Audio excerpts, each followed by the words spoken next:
Bismillahirrahmanirrahim. Assalamualaikum warahmatullahi wabarakatuh.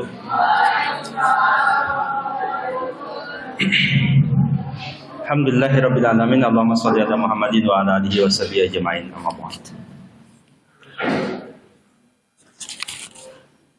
Baik, di pagi hari ini kita akan lanjutkan mata kuliah apa? Filsafat. Baik, ini pertemuan ke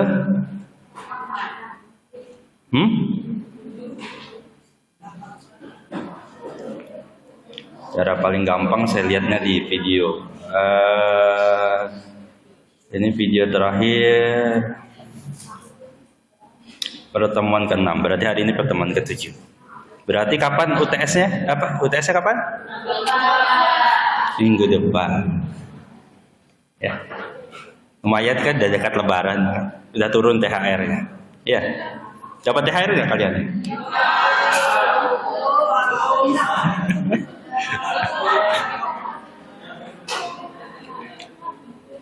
Baik. Sebagai penghangat pagi ini, kita mintakan satu orang untuk menyampaikan pembacaannya atas artikel jurnal. Siapa? Ada yang mau? Kalau nggak ada, saya tunjuk. Nggak ada? Ada yang mau? Mas, tunjuk satu orang, Mas. Untuk presentasi. Tunjuk aja. Mana yang paling kamu benci? Mana muka yang paling nggak siap? Lihat aja tuh.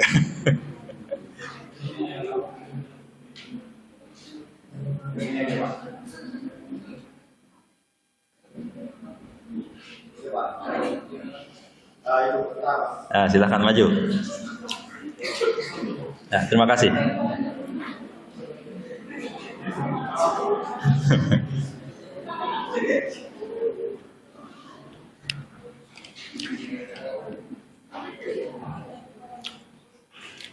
Silakan, Mas.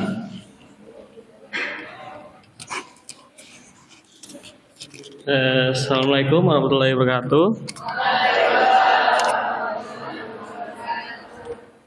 Baik, saya akan membacakan jurnal yang telah saya baca yang berjudul Implementasi Nilai-Nilai Filsafat Hukum dalam Pembentukan Hukum di Indonesia.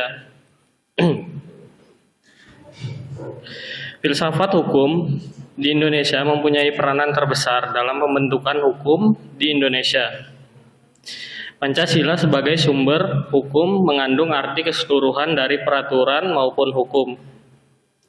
Mulai dari konstitusi kita dan seluruh peraturan terlepas dari konstitusi kita pastilah meletakkan Pancasila sebagai dasar dan landasan dari dari hukum tersebut.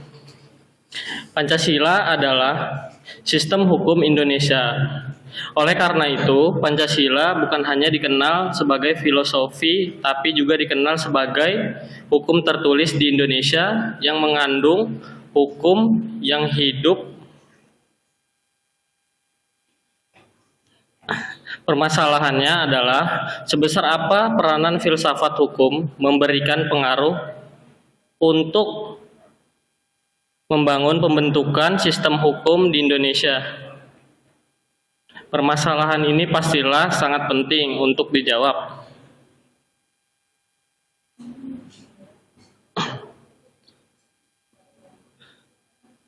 Filsafat hukum adalah cabang filsafat dengan metode sistematis dan radikal terkait hakikat dan sebah-sebah fundamental dan marginal dari hukum dalam segala aspeknya, yang peninjauannya berpusat pada masalah-masalah inti dari hukum. Dapat kita pahami bahwa filsafat hukum adalah suatu ilmu yang mengkaji hukum ditinjau dari segi filosofis. Termasuklah pembentukan hukum di Indonesia akan dikaji oleh filsafat hukum. Hukum dibuat dengan mempertimbangkan keadilan, kepastian hukum, dan kemanfaatan.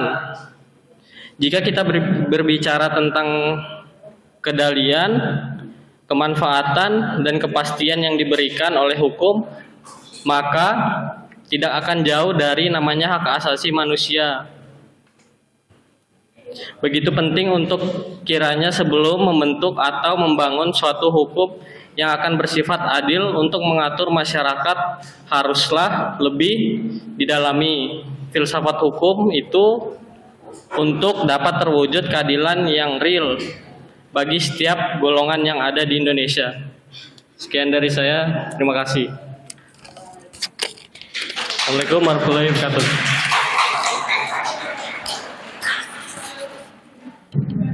Baik, terima kasih.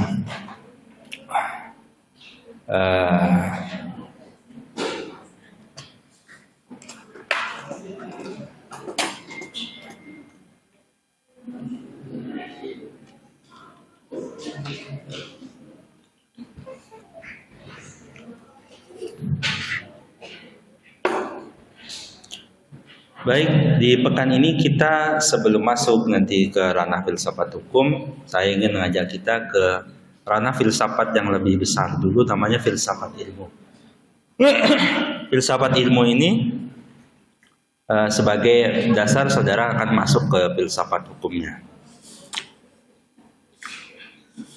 Dan ya, sekali lagi ini memang mata kuliah yang ngawang-ngawang, tapi nanti kita coba dekatkan dengan kenyataan, kira-kira begitu.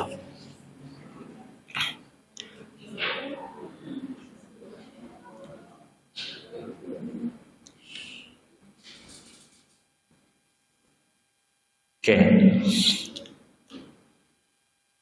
Ada faktor pendorong kenapa timbulnya filsafat. Kenapa orang punya ilmu? Nah, kayak kira-kira gitu. Sebelum masuk ke filsafat hukumnya, kenapa sih orang butuh ilmu? Kira-kira begitu. Kenapa orang itu butuh yang namanya ilmu? Kenapa orang harus belajar? Kalau mahasiswa kadang ditanya, kenapa kalian kuliah? Pak, karena saya pengen jadi ini, Pak. Karena saya pengen kerja, Pak. Karena saya pengen ini. Pada dasarnya dalam sudut pandang orang pendidikan, bukan itu jawabannya. Jawabannya agar kalian punya ilmu. Dengan ilmu itu kalian bisa bekerja di bidang ini. Dengan ilmu itu saudara bisa begini. Dengan ilmu saudara bisa main Mobile Legend, ya. Dengan ilmu kalian bisa main game-game itu. Semuanya butuh ilmu. Apapun itu butuh ilmu. Gimana cara PDKT dengan cewek itu butuh ilmu, kan begitu. Gimana nolak yang baik itu kan kalian belajar juga cewek-cewek ini. Gimana cara menolak tapi tidak menyakiti hati dia.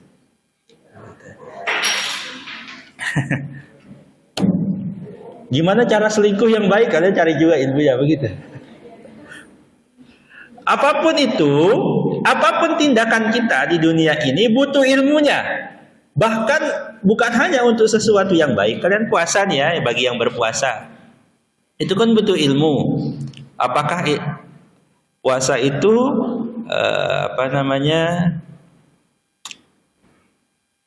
ada pembatal-pembatalnya? Apakah ini membatalkan puasa atau tidak? Itu kan menjadi isu yang harus diketahui dengan apa? Dengan ilmu. Apakah orang kalau disuntik itu batal puasanya? Nah, itu kan kita tahu jawab itu dengan ilmu. Kita tahu, oh Pak, saya tadi Pak berwudu Pak. Kumur-kumur tuh berapa kali kalau wudu? 3 kali. Tapi Pak, teman saya tuh saya lihat dia kumur-kumur 3 kali Pak. Tapi yang dikeluarkan tuh cuma 2 kali Pak. Yang satunya kemana gitu? Ya yang begitu kita tahu apakah itu puasanya batal atau tidak hanya dengan ilmu. Maka ketika kita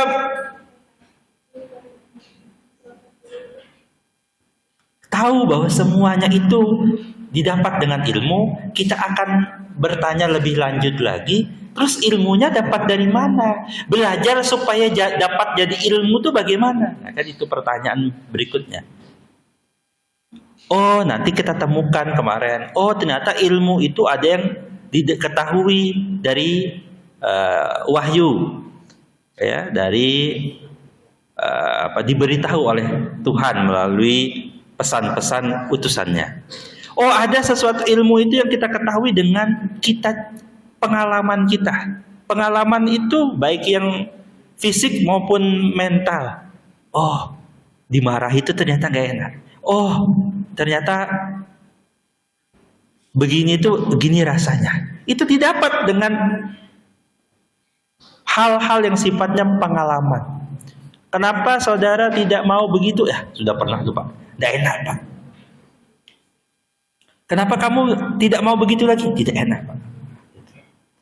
Ada ilmu itu yang didapat dari cerita orang. Cerita orang itu nanti kita validasi. Mana cerita yang valid, mana cerita yang tidak valid.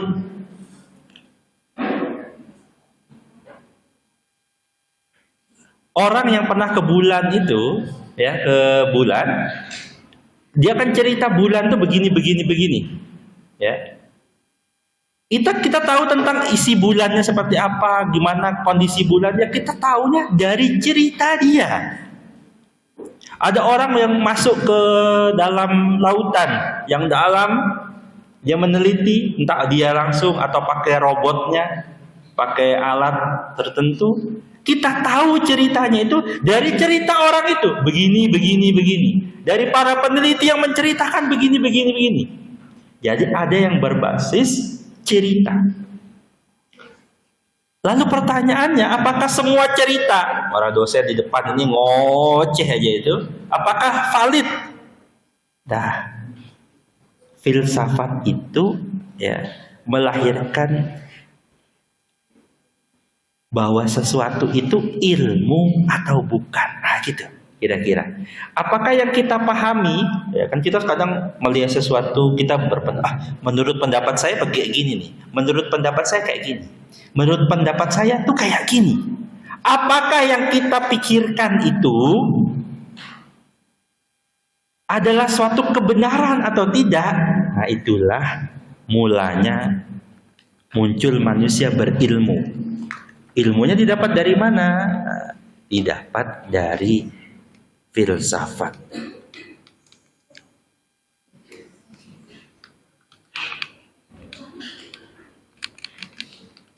Nih, kan nggak nyala nih. Saya akan berpikir kenapa nggak nyala? Oh, saya pikir baterainya habis. Dari mana saya dapat ilmu itu? Nah, kan gitu. Semua aktivitas kita itu ternyata berbasis validasi.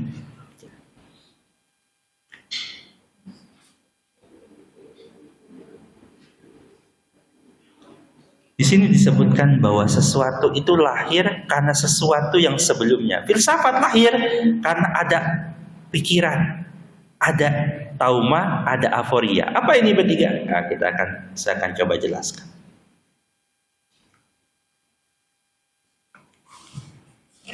Pertama, manusia itu berfilsafat, bisa memvalidasi, bisa berilmu karena dia punya akal. Itu yang membedakan saudara dengan cicak, dengan kucing, dengan anjing, dengan hamster, dengan apapun itu. Makhluk yang tidak dibekali akal. Walaupun mungkin kita tidak sebutnya dengan akal, mereka kadang bisa berpikir secara terbatas, ya.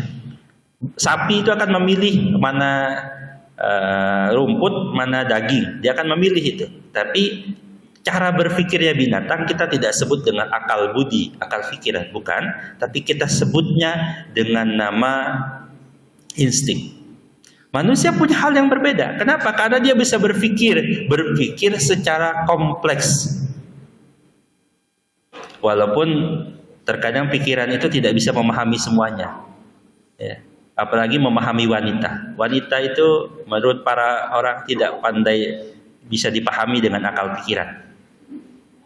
Ada 2 orang pacaran, ya. Si cewek ngelihat tempat makan, dia ngomongnya bukan yuk kita ke situ, enggak. Dia ngomongnya kamu lapar enggak?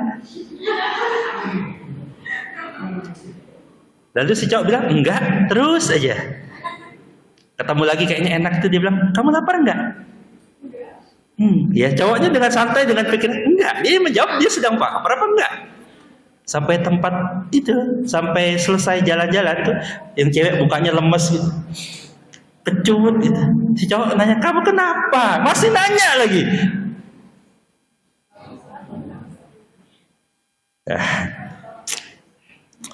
Nah, kira-kira begitu.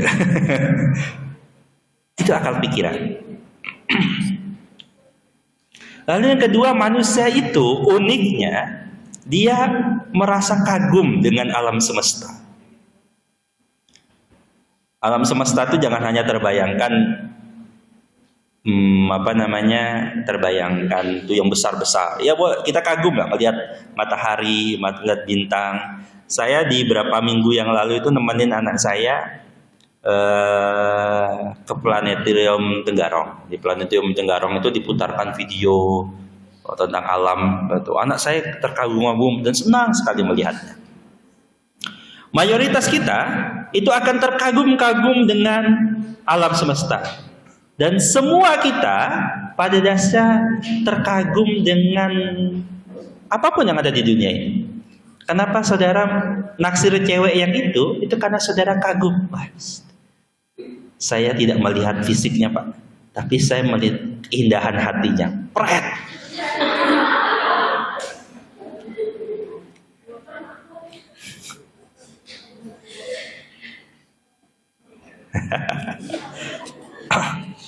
Jujur saja, manusia itu terkagum, tertarik, suka dengan alam semesta ini, baik yang besar maupun yang kecil.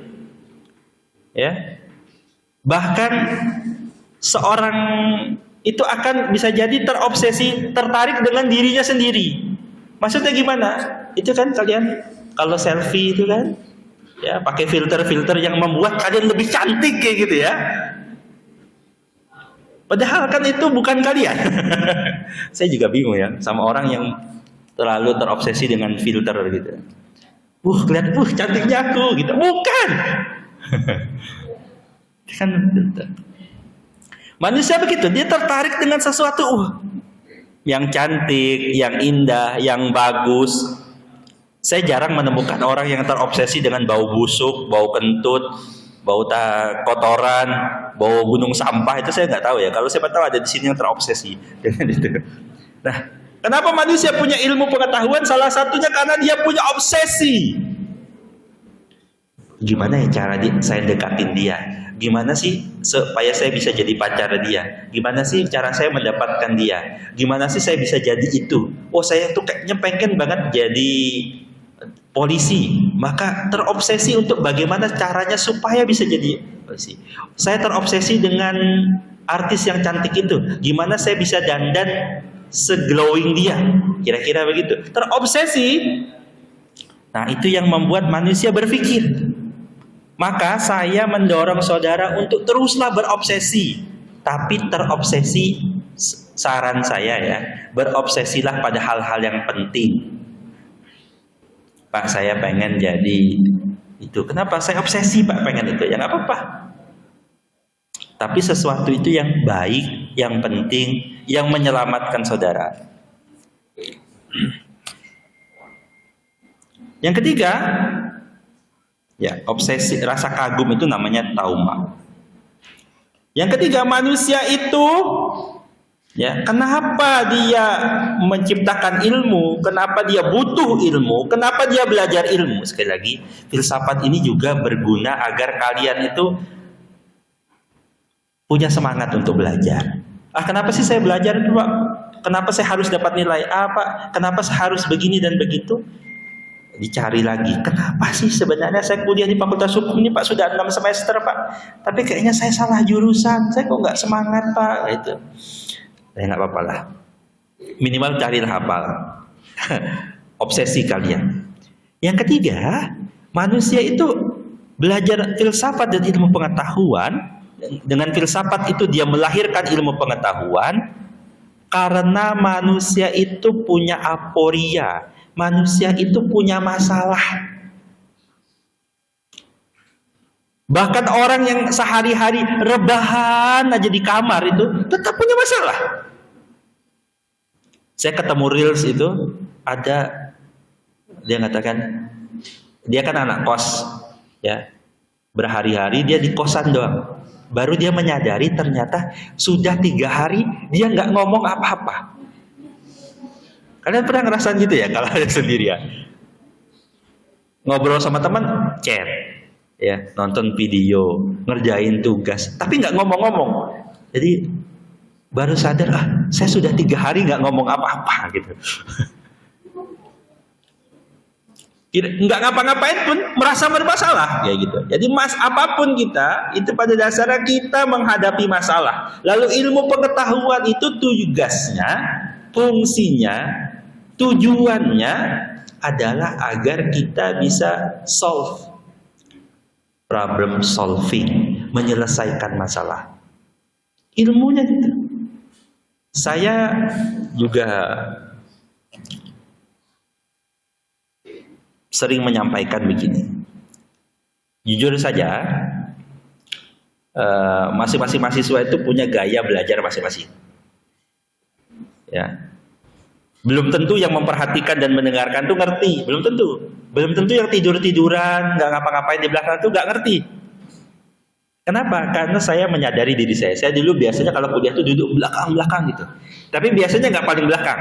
Nomor 2 atau nomor 3 paling belakang. Kenapa? Karena kalau duduk paling belakang itu rawan ditunjuk. Jadi saya nomor 2 atau nomor 3 dari belakang. Apakah dengarkan dosen? Enggak juga. Kerjaan saya main HP. Apakah saya nyatat? Tidak. Seumur-umur kuliah saya tuh jarang sekali nyatat. Kenapa? Saya nggak tahu apa yang mau dicatat. Saya dengerin aja. Kadang sambil dengerin itu bukan sambil ngeliatin dosennya. Enggak, mesti gitu. Sambil main HP itu saya dengerin dosennya gitu. Wujudnya ya sekarang jadi dosen sekarang. Nggak jelek-jelek amat lah gitu ya. Saya bisa selesai kuliah dari S1, S2, S3. Selesai aja. Nah, maksudnya apa? Saya tuh menemukan, kita ketemu problem. Problem ketika belajar, masing-masing yang tahu cara menyelesaikannya kalian. Ada yang bisa paham dengan mendengarkan dosennya dengan serius. Ada yang sambil nyatat, walaupun di buku catatannya itu isinya gambar muka, gambar daun, gambar kucing. Ya, itu bebas saja. Ada yang Pak, saya tipenya itu bisa merasuk ke dalam jiwa kalau saya tidur, Pak. Jadi dia memilih untuk sambil tidur gitu. Kuliah sambil tidur. Ajaibnya dia nilainya bagus. Salah satu tips saya dulu kenapa saya tidak nyatat adalah tugas saya akan mendekati ujian akhir, saya akan pinjam catatan teman saya yang paling rajin nyatat. Ajaibnya terkadang nilai saya lebih tinggi dibanding yang teman saya rajin nyatat itu. Jadi yang rajin nyatat belum tentu juga bagus. Ya itu sekali lagi, itu saudara selesaikan masalah saudara dengan gimana cara belajar gitu ya. Salah satu filsafat itu menyelesaikan masalah saudara. Maka filsafat itu adalah cara kalian berpikir kritis, berpikir sistematis, runtut, rasional, dan komprehensif. Ini kata kuncinya, ada 5. Kritis, sistematis, runtut, rasional, dan komprehensif. Saya garansi kepada kalian. Saya beri garansi kalian. Kalau kalian bisa memahami ini, kenapa mata kuliah ini muncul? Filsafat, karena banyak mahasiswa tidak berpikir secara ini, secara kritis, sistematis, runtut, rasional, dan komprehensif. Cirinya apa? Kalau ditanya, dia jawabnya gelagapan. Waktu skripsi, wah pusing, muter-muter gimana caranya. Kenapa? Terkadang mahasiswanya ini pinter. Mahasiswanya tuh kalau ngerjakan soal bisa, tapi giliran suruh ngomong, suruh nulis, dia tidak sistematis. Seringnya tidak runtut. Dia punya banyak pikiran, tapi dia ngomongnya enggak keluar, Pak. Nah, filsafat itu sebenarnya bertugas untuk membuat kalian berpikirnya secara runtut, rasional, komprehensif. Nanti di pasca UTS saya akan menceritakan kepada kalian, akan mendongengkan kepada. Jadi di level S1 ini filsafatnya filsafat dongeng saja. Nanti di level S2, di level S3 kalian yang diminta untuk gitu. Jadi kuliahlah S2 ya. S3 boleh saja sih, bebas ya. Saya mendorong kalau mau berpikir filsafat secara lebih dalam, bukan dongeng. Nah, itu di level S2 aja sih. Di level S1 ini lebih banyak dongengnya. Nanti di pasca UTS saya akan ceritakan ke kalian orang-orang yang berpikir. Maksud Sudah gimana? Oh, ternyata hukum itu menurut orang ini begini, menurut ini begini. Saya ingin menyontohkan kepada kalian, kenapa diceritakan itu, mencontohkan kepada kalian orang-orang yang berpikir kritis, sistematis, runtut, rasional, dan komprehensif. Agar kita latihan meniru dia. Kira-kira begitu. Ini objeknya.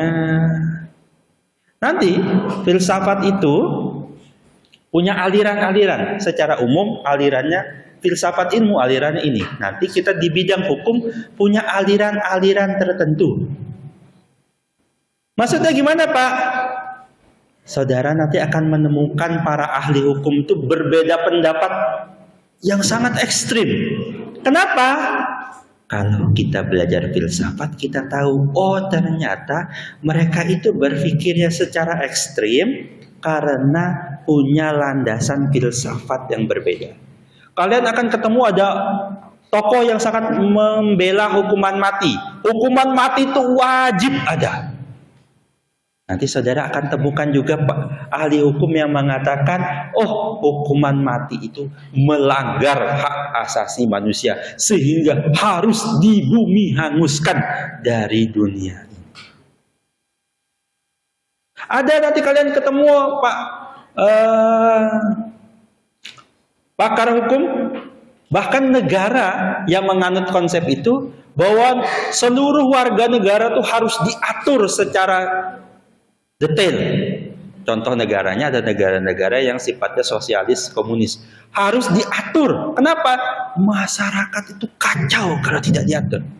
Tapi kalian nanti akan temukan para filsafat nanti berbuah kebijakan pada negara yang pada kubu ekstrim satunya lagi apa? Biarkan masyarakat itu sebebas-bebasnya, sekreatif-kreatifnya. Kita menjaga saja supaya tidak ada orang yang dizolimi ya, saya kira-kira gitu. Bebas, yang penting tidak menzolimi orang. Bebas sebebas-bebasnya.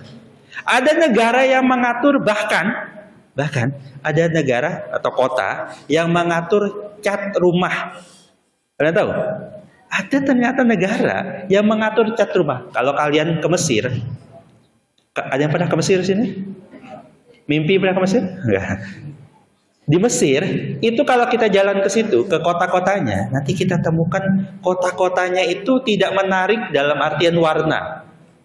Kalau kalian nanti kebalikannya ke beberapa wilayah di Brazil dan Argentina. Di Brazil dan Argentina itu ada wilayah-wilayah tertentu yang rumahnya tuh warna-warni. Mencolok sekali. Hijau, kuning, merah. Warna-warni. Jadi dari disorot pakai drone itu warna-warni sekali. Tapi di sisi yang lain kita temukan ada negara seperti Mesir yang mengatur. Kalau yang tadi kan bebas, mau warna apa saja, dibebaskan. Di Mesir, warna rumahnya itu, warna dan urusan temboknya itu diatur pemerintah. Warnanya harus warna coklat dan dindingnya nggak boleh halus. Nah, maksudnya nggak boleh kinclong, nggak boleh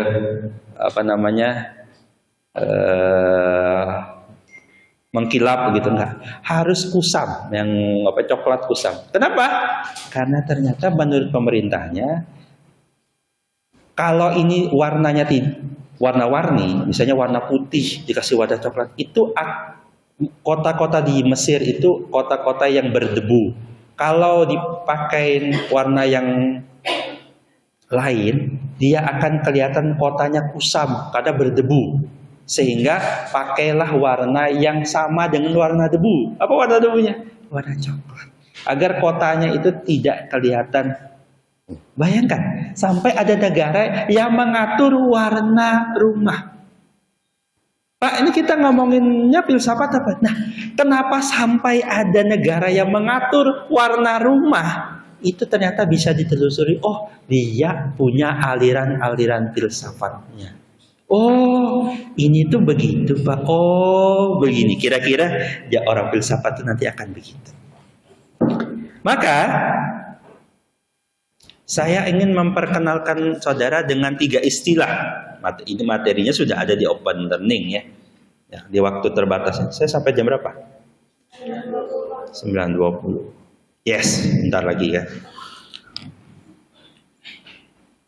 Oke, ada 3 istilah penting dari filsafat yang saudara harus pegang sebelum saudara masuk ke bidang filsafat apapun.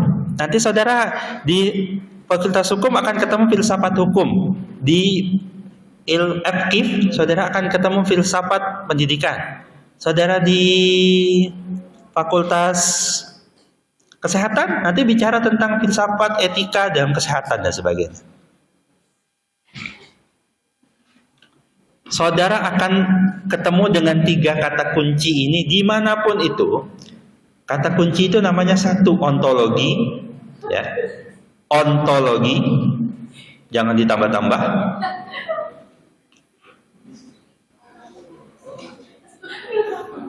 Yang kedua katanya epistemologi. Yang ketiga katanya adalah aksiologi. Ya. Saya akan coba bahas satu persatu dalam waktu sesingkat-singkatnya.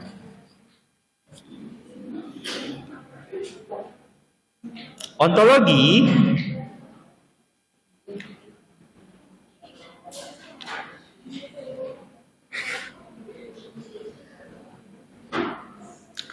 bahasa gampangnya, saya akan gunakan bahasa tergampangnya. Ontologi itu adalah bicara tentang substansi objeknya.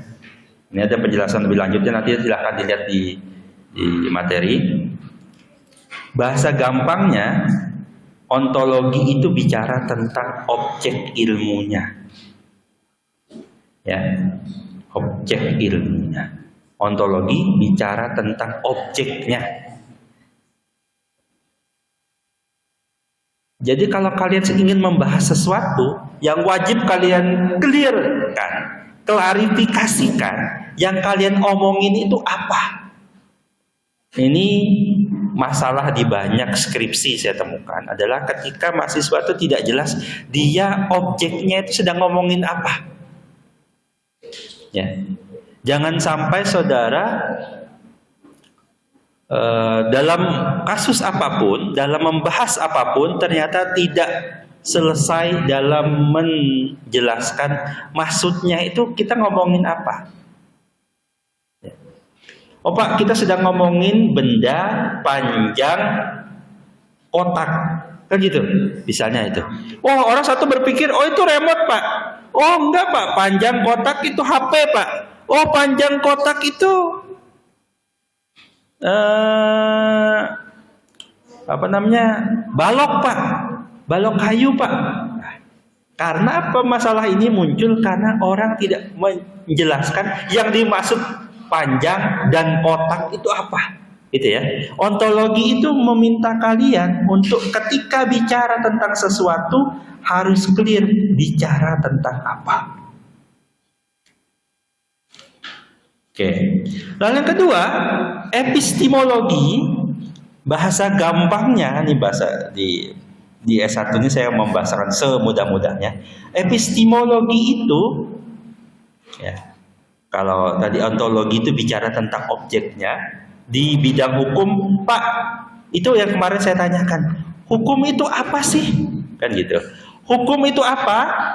Ternyata dengan para pakar, kenapa tadi ada aliran-aliran? Karena para pakar ternyata tidak sepakat hukum itu apa.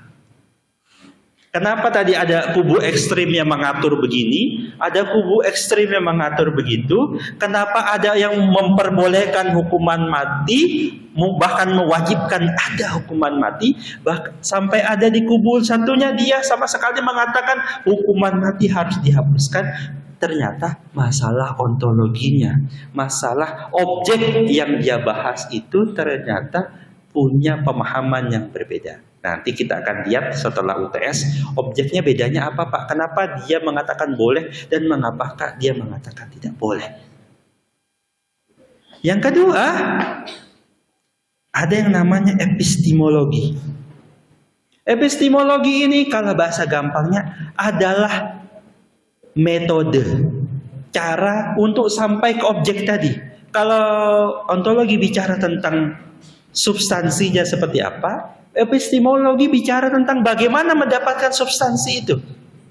Bisa kita tahu bahwa hukum itu adalah ini, kita bisa tahu hukum pidana itu adalah ini, kita bisa tahu apakah seseorang itu layak dihukum atau tidak, itu dengan epistemologi. Turunan dari epistemologi adalah, saudara sudah belajar di semester 5, namanya metodologi penelitian hukum. Produk dari epistemologi salah satunya adalah metodologi penelitian. Agar saudara bisa memilah, oh hukum ini layak dipakai, oh sumber yang ini tidak layak dipakai. Oh ketika kita bicara tentang apakah sesuatu itu boleh atau tidak, undang-undang mana yang harus kita cari. Nah, itulah bicara epistemologi.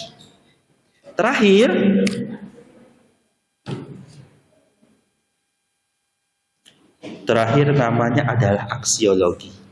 Aksiologi ini bicara tentang tujuannya.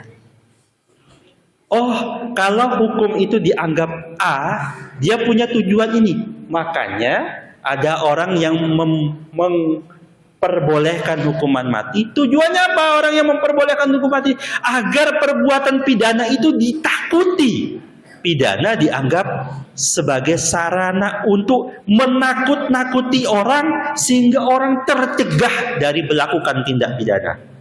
Yang satu mengatakan hukuman itu tujuannya, aksiologinya secara tujuan adalah untuk menjaga agar pelaku itu nanti bisa jadi orang baik. Kalau sudah dibunuh ya nggak bakalan bisa jadi baik lagi. Makanya contoh tujuan ini muncul adalah di penjara. Misalnya kenapa orang di penjara? Di penjara itu dulu hanya karena orang itu dihukum, agar orang itu dikurung. Berubahlah menurut pakai teori yang ini, dia mengembangkan namanya lembaga pemasyarakatan. Satu kesempatan agar seseorang itu bisa berubah dari seorang pelaku kejahatan, berubah dirinya menjadi orang baik, orang yang bertobat, kira-kira begitu. Oke, saya sepintas itu saja. Ada yang mau bertanya? Tidak ada? Kalau tidak ada, masih ada waktu 5 menit untuk satu orang mempresentasikan. Mbak Mas yang tadi presentasi, mana? Mas ya? Tunjuk satu teman. Ya. Tunjuk Mas, bebas siapa saja, cowok, cewek, kalau bisa cewek. Mana yang pernah nolak cinta kamu tunjuk lah. Silakan Mas. Bebas. Tunjuk Mas. Segera ya. Siapa namanya? Ya, silakan maju.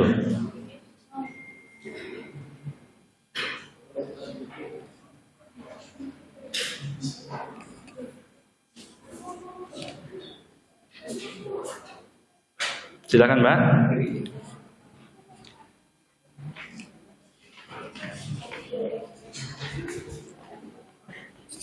Assalamualaikum warahmatullahi wabarakatuh.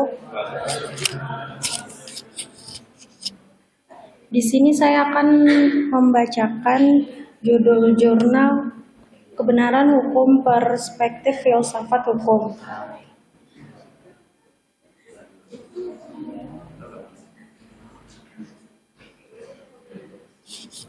Berbicara tentang kebenaran sesuatu tidak terlepas dari pengertian dan fungsi dari sesuatu yang akan dicari kebenarannya. Demikian halnya berbicara tentang kebenaran hukum, maka tidak terlepas dari pengertian dan fungsi dari hukum itu sendiri. Pengertian hukum menurut Sodikno Mertokusumo adalah keseluruhan kumpulan peraturan-peraturan atau kaidah-kaidah dalam suatu kehidupan bersama.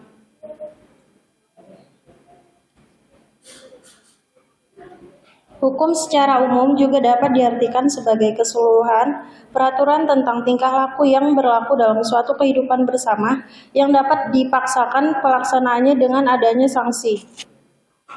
Mempelajari filsafat hukum tentunya akan membawa seseorang pada apa yang dimaksud mengenai hukum itu dengan sebenar-benarnya dan sedalam-dalamnya. Bahkan kebenaran dan keadilan hasil pemikiran para filsuf sebelumnya pun tidak luput dari sikap kritik filsafat mereka, sebab dalam filsafat tidak ada kebenaran yang final.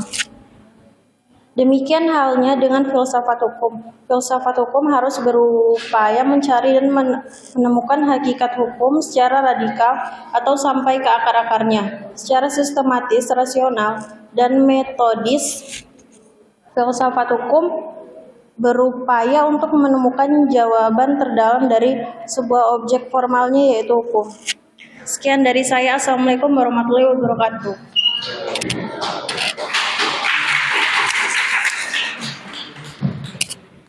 Baik, terima kasih. Pekan depan, kalau tidak ada aral merintang, tidak ada badai hujan topan melanda, dan mood saya baik, kita akan UTS. UTS-nya apa? Masih saya pikirkan. Entah pilihan ganda, entah esai, entah apapun itu. Yang penting datang saja pekan depan, ya. Jangan liburan duluan. Saya ada kemarin yang izin Pak, saya sudah mau liburan Pak, saya sudah beli tiket, mau pulang. Rasakan.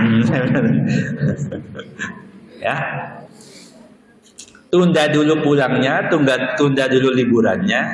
Di UMKT memang sengaja dibikin libur lamanya setelah Lebaran, ya. Jadi kalian nanti menikmatinya setelah Lebaran. Oke, demikian. Ada pertanyaan? Tidak ada? Baik, kalau tidak ada pertanyaan, sekali lagi, oh ya saya belum ingatkan bahwa kalian punya tugas membuat artikel. Saya tidak bisa menuliskan, saya tidak bisa menuliskan rincian